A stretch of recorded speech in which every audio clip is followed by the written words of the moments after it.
The Inherent Dangers of a Parent-Teacher Meeting by Lillian Four. Satoru intended to arrive on time. Just this once, he truly did. But curses won't exercise themselves, and unfortunately, the entire jujutsu world is breathing down his neck. Because part of his deal to stop Megumi's sale to the Zenin clan was to continue work engagements to his previous standard, and to not let his performance be impacted by the presence of a small child in any way. And yeah, fine, he can do that, even though it's actually 2 children. But of course, no Zenin acknowledges Tsumiki in any way, shape, or form. And even though his workload has noticeably increased since the Zenins have been threatened and bribed into the deal, he swears that family must somehow be behind all these first-grade curses, if by nothing else, then by exuding obnoxious levels of unpleasantness and negativity into the world. It would be exactly like them to stir up trouble, just to get their stingy little fingers on Megumi. And that's not gonna happen, so the extra work is just something he's going to have to deal with. And it's fine. Satoru's got this. And it's not like it's actually a challenge, they're just curses. But it's enough to make him late, and it's frustrating. By the time he walks up to the school, the sea of children has already thinned. Only about a dozen kids remain waiting for their parents. He immediately spots Megumi and Tsumiki standing hand in hand. Megumi's cursed energy stands out against non-sorcerers like a moon against the stars.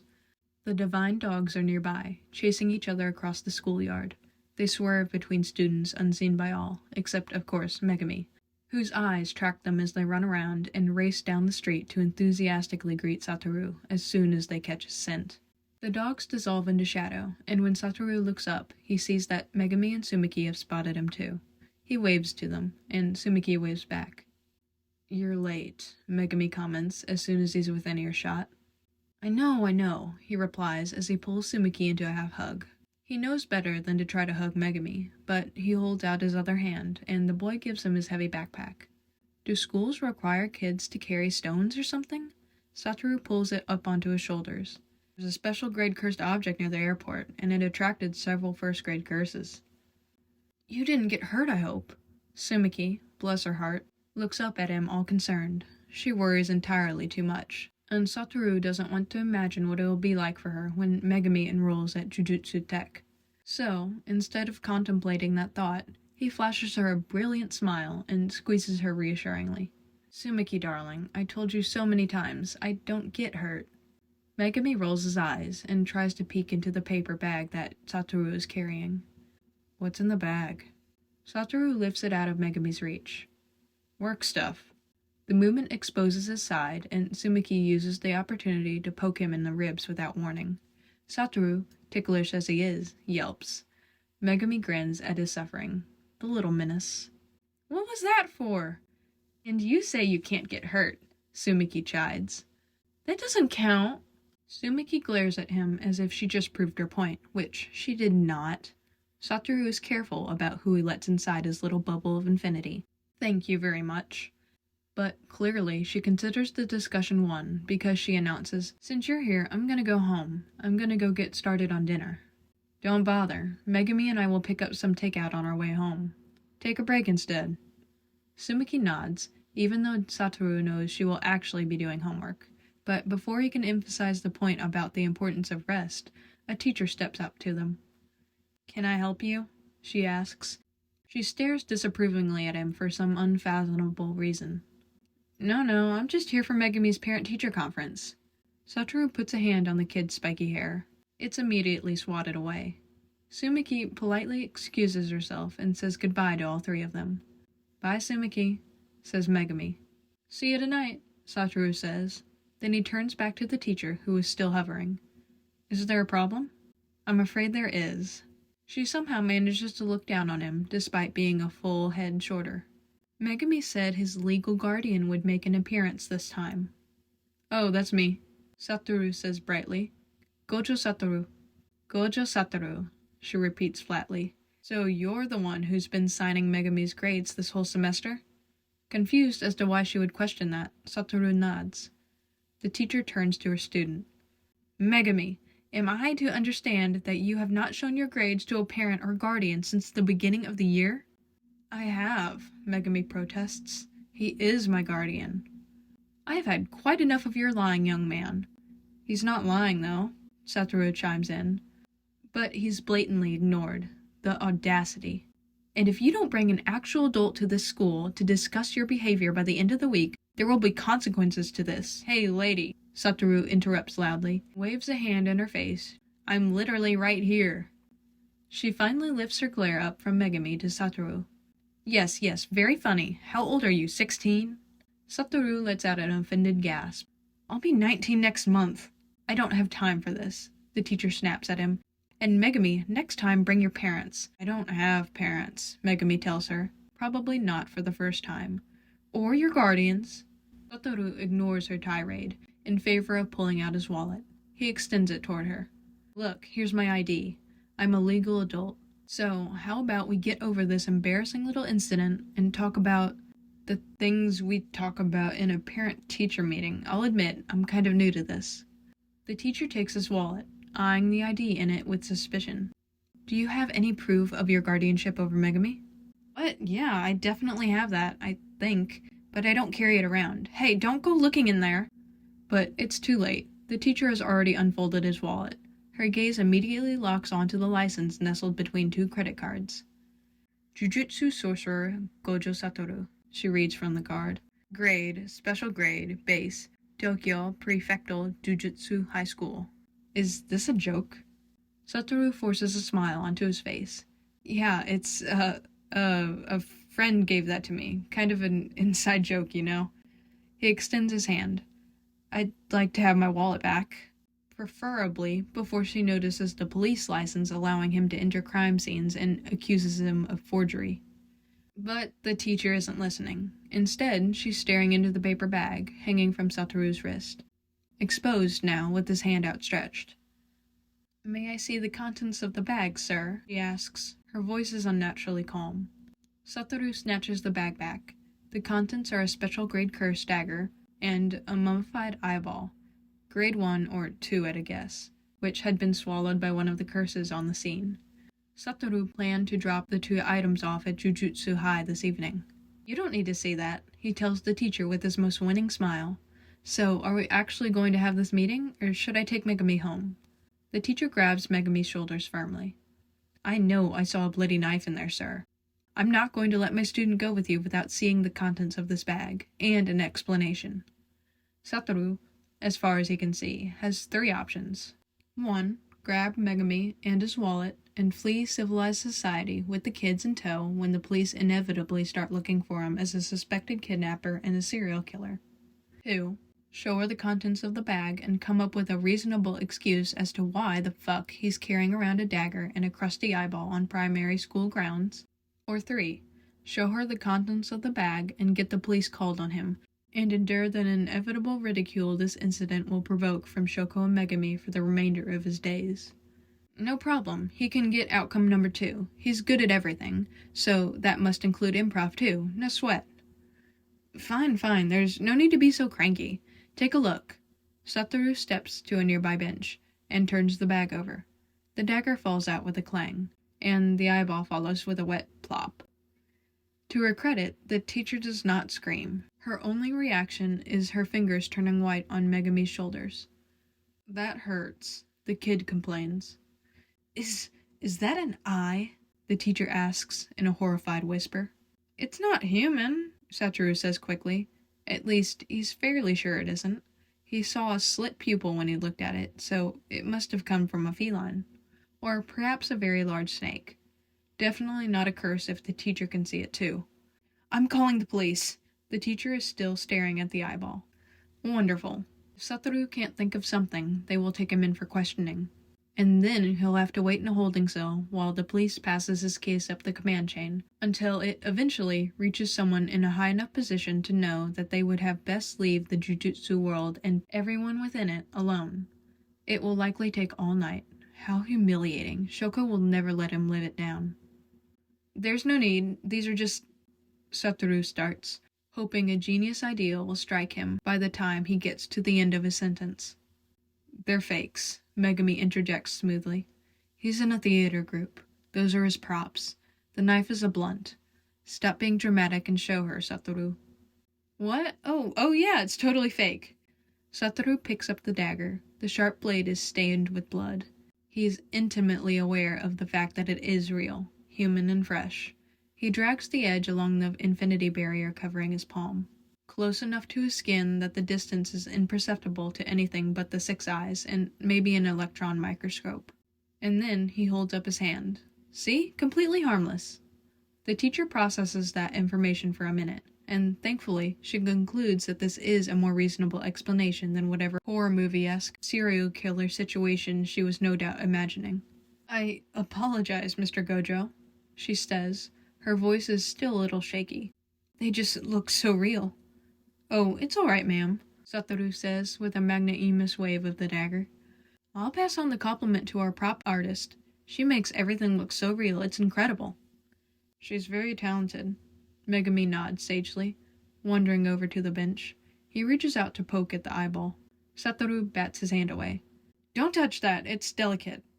In reality, it will most likely be a pain to destroy, but that's Yaga's problem. Satoru's problem is to make sure Megumi doesn't get cursed, so he quickly packs the two objects away. The teacher hands over Satoru's wallet. I suppose the sorcerer card is a movie prop as well. Yes, absolutely. He nods. I'm the strongest sorcerer in the world, in the movie, of course. He lets his sunglasses slide down slightly, so he can wink at the teacher over them. Can you not? Megumi asks flatly. Aw, Megumi, don't be jealous. Satoru reaches out and pulls him into a surprise hug, deftly pinning his arm so he couldn't wiggle away. He built up a lot of practice of this in the half-year they'd known each other. He's my tiny little sorcerer apprentice, he explains to the teacher seriously, holding Megumi's face from behind like he's showing off a grumpy, spiky trophy. Very talented in his little sorcerer ways. Shut up. Megumi looks up to scowl at him, but it doesn't escape Satoru's notice that he blushed slightly at the praise. Satoru ruffles his hair. This exchange is apparently enough to crack down the teacher's sternness, because she smiles at them. Is that true, Megumi? She asks. What kind of magic do you do then? I summon animals from my shadow, like this. He shows the hand sign for the divine dogs. I have 2 dogs and a toad, but I'm supposed to have 10 when I'm fully trained. That's very sweet, the teacher says, then lifts her gaze up to Satoru, who's still standing behind Megumi, resting his hands on his shoulders. I'm glad Megumi has a positive, non-violent hobby, but I still want to meet his actual guardians to discuss his behavior at school. That's still me. The teacher shoots him a glance that clearly shows she's running out of patience again. Okay. Satoru lifts his hands up in surrender. Megumi's legal guardian will be here tomorrow, at the same time, with the required paperwork to prove it. I'll make sure of it. I'd better, Mr. Gojo, she says, and don't even think about sending another member of your little theater group here instead. It won't be another member, Satoru promises. Let's go home, Megumi. Are you going to carry me on your shoulders? You're going to grow up so spoiled, he sighs, but picks Megumi up anyway. This is the only form of physical affection Megumi accepts without complaint, so it's not like Satoru is going to say no. There is just enough space for him to sit comfortably on Satoru's shoulders, just above his own backpack. They say goodbye to Megumi's teacher, then head towards the street. She's going to be so mad when you come back tomorrow, Megumi comments as soon as they are out of earshot from her. That's true, Satoru grins, and I can't wait to see it. Watch your head. They walk through the school's gates, but luckily, only Megumi's tallest hair spikes graze the frame.